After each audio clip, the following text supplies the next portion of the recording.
We live in a time where we can reach anyone, yet we struggle to feel anyone. Ghosting, breadcrumbing, the endless scroll of almost connections. It's like we've built an entire culture of half-hearted love, and we wonder why loneliness feels louder than ever. I'm not a relationship expert, and I'm not here to give dating tips or rewrite your love language. I'm just someone who studies people and how we connect, disconnect, protect, and pretend. And from where I'm sitting, love today feels more like a performance than an experience. One thing I'll point out is when I get direct messages and people contacting me, this is one of the top subjects that listeners want me to talk about. And I have chosen not to up to this point because, again, I'm not a relationship expert. So I'll be talking from personal experience, the experience of those that I've worked with, that I'm related to, and create a platform, or at least a message, where hopefully all of you will be able to connect from. You know, we crave intimacy, but fear vulnerability. We want loyalty, but worship options.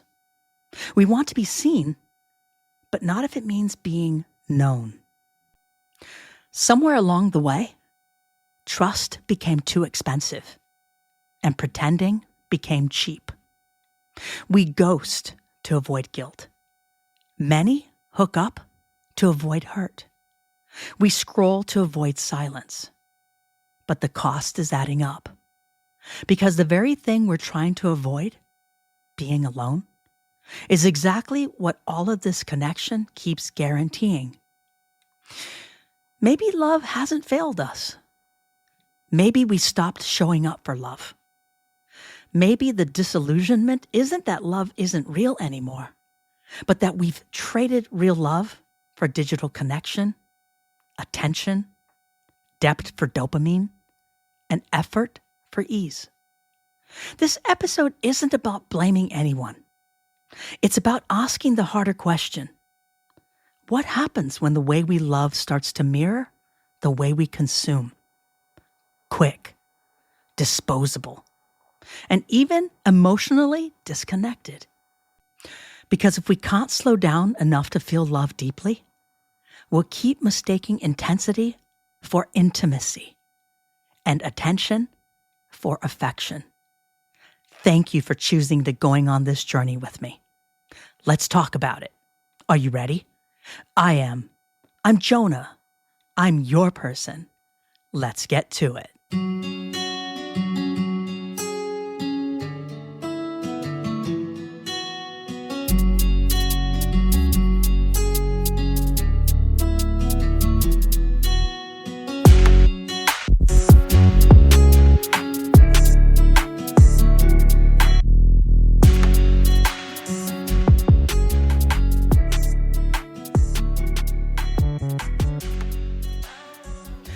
You ever noticed how love feels harder now?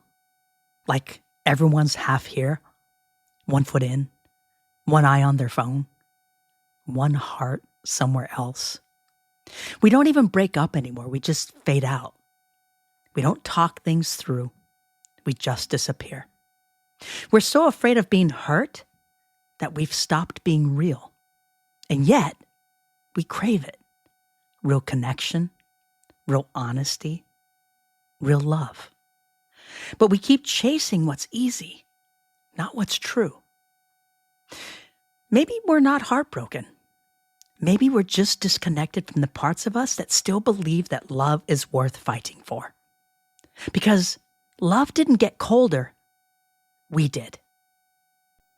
Let's now talk about the silent shift. Somewhere along the way, love stopped feeling like a choice and started feeling like a risk. We tell ourselves we are protecting our peace, but really, we're protecting our fear. See, every generation has its version of heartbreak. But what's happening now isn't just about rejection. It's about disconnection. We've built a world where emotional safety looks like distance. where you can spend months and months talking with someone every day, but never truly meeting them. We've learned to curate love instead of experiencing it, to perform vulnerability instead of live it. And it's not because we don't care. It's because we've been conditioned to survive. And somewhere deep in us, we still carry the wounds of love that wasn't safe, the betrayals, the abandonments, the times we gave too much and got too little. Those memories built quiet walls inside us. And now we call those walls boundaries. But if we're being honest, sometimes they're just barriers. And the truth is, ghosting and hookup culture aren't just trends, they're symptoms. And I'm not trying to sound judgy or anything about hooking up. I know it's not for everybody, and some are okay with it, and that's okay. But we have to look at least on the surface of what's healthy and what's not healthy. Signs that we're emotionally overstimulated, but spiritually undernourished, are the results of that very thing. We're trying to fill a void that can't be filled by attention, validation, or another swipe. We want love to feel effortless, but every deep connection will require us to unlearn our self-protection, to trust again, to stay when our old patterns scream, run. Maybe love isn't failing. Maybe love is testing us, testing whether we can hold discomfort long enough to grow past it, testing whether we can still believe in intimacy in a world built on illusion. Because the real danger isn't that people are breaking our hearts. It's that we're slowly losing the capacity to open them at all. All right, let's talk about when survival patterns run love. We're creatures wired for connection, but we're also wired to survive. And when survival instincts collide with love, the results can be super messy. Think about it.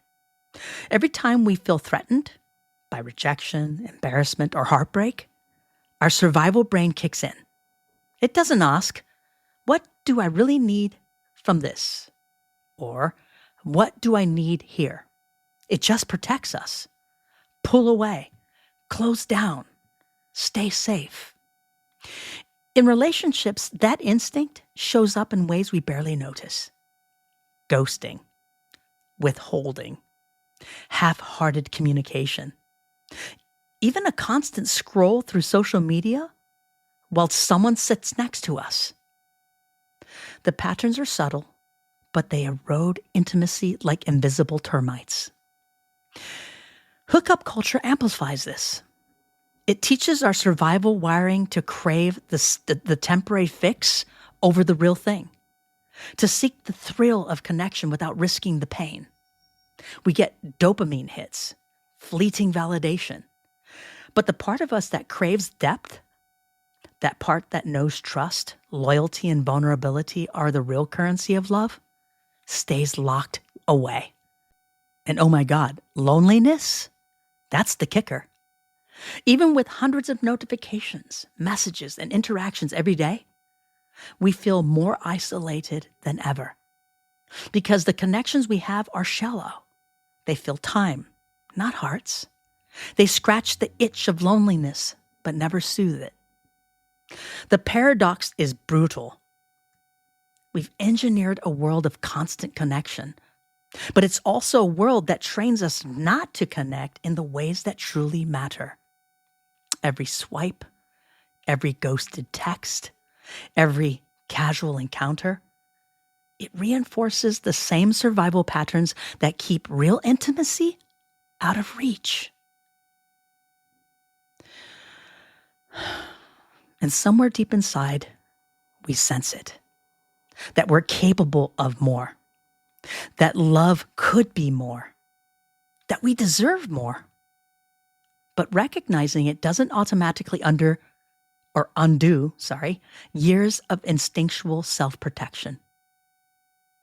This is the stage where many people get stuck, where disillusionment becomes default, where we mistake emotional safety for isolation and confuse temporary attention for intimacy. I now want to talk about seeing the pattern and what to do about it. The hardest truth to face in love is that sometimes it's not that people keep failing us, it's that our patterns keep repeating us. Every person we attract, every cycle we replay, every heartbreak that feels familiar, it's a reflection of what's still unhealed within us. That's not punishment. That's awareness trying to wake us up. And when we've been hurt enough times, your nervous system starts calling the shots. It says, don't trust, don't open, don't hope, or worse yet, ghost. And without realizing it, we start designing relationships around our fears instead of our desires. We overthink every message. We play it cool when we want to care. We stay quiet when something feels off. Because somewhere along the way, love became a dangerous terrain. But here's the truth most people don't want to admit. Survival mode makes terrible chemistry. It's reactive. It's guarded. It's always scanning for the next threat, even when the person in front of us isn't the enemy. Recognizing that is the first shift. It's not about blame. It's about clarity. You can't change what you can't and don't see. And when you finally step back and ask, what is love trying to teach me through these patterns? Something powerful happens when you realize that that's the space you're in. Compassion enters. You stop seeing your story as a list of failures and start seeing it as a roadmap for healing. That's where everything changes. Because awareness doesn't fix love overnight, but it makes you impossible to fool, even by your own fear. And once you start seeing clearly, really seeing, you realize love has been knocking the whole time. Not the romantic kind, the real kind. The kind that asks you to come home to yourself first so you can meet others from a place of wholeness and not hunger. If you're enjoying the show, please subscribe, like, and turn on your notifications so you never miss another show. Help us reach the goal of 250 subscribers. I'd personally appreciate it. If you think someone can benefit from these episodes, share the show with them. Thank you so much. Back to the show. All right, we're going to talk about the power of relearning love. Once we see the pattern, the question becomes, now what? Because awareness is powerful, but it's also uncomfortable. You start noticing how often you hold back when you really want to lean in, and how you reach for distractions when you feel lonely. How I'm fine really means I'm scared. This is where real love work begins, not with someone else, but with yourself. Relearning love isn't about finding a perfect partner. It's about rebuilding your capacity to stay open when every instinct tells you to protect yourself. It's learning to sit in the quiet space between I want connection and I don't know how to trust it yet. And in that space, something shifts. You start realizing that love isn't supposed to complete you. It's supposed to reflect you. And the more you understand yourself, the more clearly you can see who's standing in front of you. Healthy love doesn't rush. It doesn't chase. It builds. It listens. It invites safety through consistency, not intensity. And maybe the most healing thing about love, real love, is that it mirrors back the parts of you that thought were unlovable.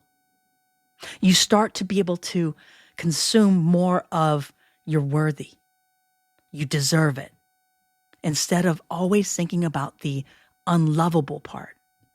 It reminds you that your softness isn't weakness, that your sensitivity isn't a flaw, and your heart isn't naive, it's alive. So, relearning love is about remembering that vulnerability isn't the opposite of strength. It's proof of it. Because when you can show up open-hearted, even after being hurt, that's not foolish. That's freedom. In part 6, we'll explore what it takes to sustain that kind of love and how to keep showing up with openness and depth in a world that still teaches us to run. All right, here we go with part 6, sustaining real love in an unreal world. It's one thing to find love again, and it's another to keep it when the world keeps pulling you back into distraction. Real love asks for consistency, and consistency isn't always glamorous. It's built in ordinary moments that algorithms can't capture. Showing up when you're tired, listening when it's inconvenient, choosing empathy when silence would be easier. Sadly, we live in a culture that rewards exits. You can block, delete, swipe, or distract yourself in seconds. But love, true love, survives in the slowness, in the quiet decision to stay present even when it's uncomfortable. That doesn't mean tolerating toxicity or abandoning boundaries. It means recognizing that deep connection takes maintenance, that curiosity, the gratitude and humility have to be practiced, not promised. When people talk about the spark, what they're really describing is aliveness. And that aliveness isn't something you find once. It's something you keep choosing. Did you hear that? That you keep choosing. It lives in appreciation, not adrenaline. It grows when you stop asking, how do I feel about them? And start asking, how do I show up for what we're building? Look, sustaining love means living at the intersection of self-awareness and selflessness. It's realizing that connection will always mirror your own capacity to be present. If you go numb, the relationship will too. The world moves fast. Love slows you down. Not to trap you, but to teach you rhythm. To remind you that meaning doesn't come from intensity, but from intimacy. And when you finally get that, when you choose presence over performance, love stops being something you chase and starts becoming something you are. Part 7 will bring it all home. The final reflection and challenge for anyone ready to unlock the kind of love that actually lasts. All right, let's bring this one home strong. This is part 7, the love we were always capable of. When it's all said and done, love isn't something we find. It's something we remember. We were born knowing how to love, without fear, without calculation. We only forgot after heartbreak taught us how to protect what was once open, after trust was tested, and after the world convinced us that being guarded meant being strong. But healing doesn't mean going back to who you were. It means becoming the person who can hold love without losing yourself. It's realizing that safety and surrender can coexist, that depth doesn't have to destroy you. And every time you choose honesty over control, compassion over ego, stillness over chaos, you are rebuilding your connection to real love. You're teaching your nervous system that peace isn't boring. It's the baseline for every great thing that follows. Because love was never meant to make you smaller. It was meant to return you to wholeness. So here's your challenge. Before you reach for someone new, reach for you. Reconnect with the part of yourself that still believes in love's possibility. Not the version that's naive, but the one that's wise enough to stay open anyway. Because when you do, you don't just find love. You remember the frequency you were built from. Thanks again for joining me today. As we close the show, I want to leave you with this. Maybe love never failed us. Maybe we just stopped showing up for it. We ghosted our own hearts, numbed our instincts, scrolled past our longing, and then wondered why connection felt impossible. But when you start healing, when you start feeling again, you realize love isn't fragile. We are just finally soft enough to hold it. So if the world feels cold, don't wait for someone else to bring the warmth. Be it.